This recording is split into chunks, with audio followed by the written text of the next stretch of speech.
Ang West Valley Fault ho, as in, wala pang naitatala na pinakabagong pagyanig na nagmumula dito sa fault line na ito since how many years? 100 years? 1658 po yung huling malaki. Pero marami naman pong maliliit. Paminsan-minsan may mga earthquakes sa West Valley Fault, maliliit lang. Hindi lang nakaka-release ng maraming enerhiya yan.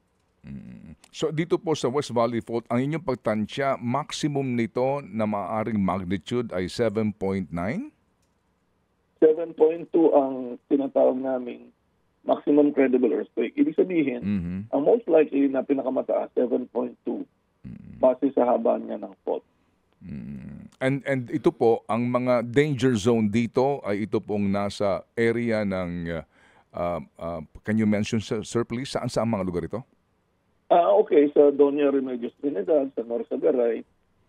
Kung ang pag-uusapan natin ay tumatahak yung fault, tatawid dyan sa Rodriguez Rizal, ng bahagi ng Quezon City, Pasig, hanggang Taguig yan, at tutuloy na yon sa ibang bahagi ng Laguna, tulad ng Sabiñan hanggang Calamba, Santa Rosa, at may ibang parts ng Carmona na naagip.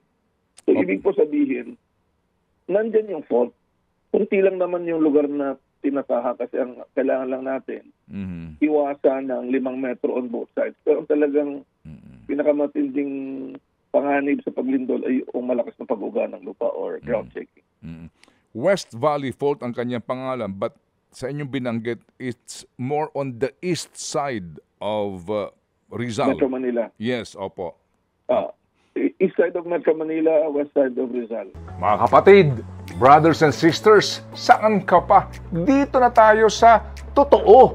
Dito na tayo sa True FM. Mga kapatid, mag-subscribe and follow po kayo sa social media accounts ng True Network PH. Yan po kami. Hanapin nyo lang True Network PH, Facebook, Instagram, YouTube, TikTok, and podcast. Mapa-Apple or Spotify man yan, mahahanap nyo kami. Lahat ng mga napapanood at napapakinggan nyo po sa programa, nasa social media accounts namin yan. So, paano mga kapatid? See you sa social media!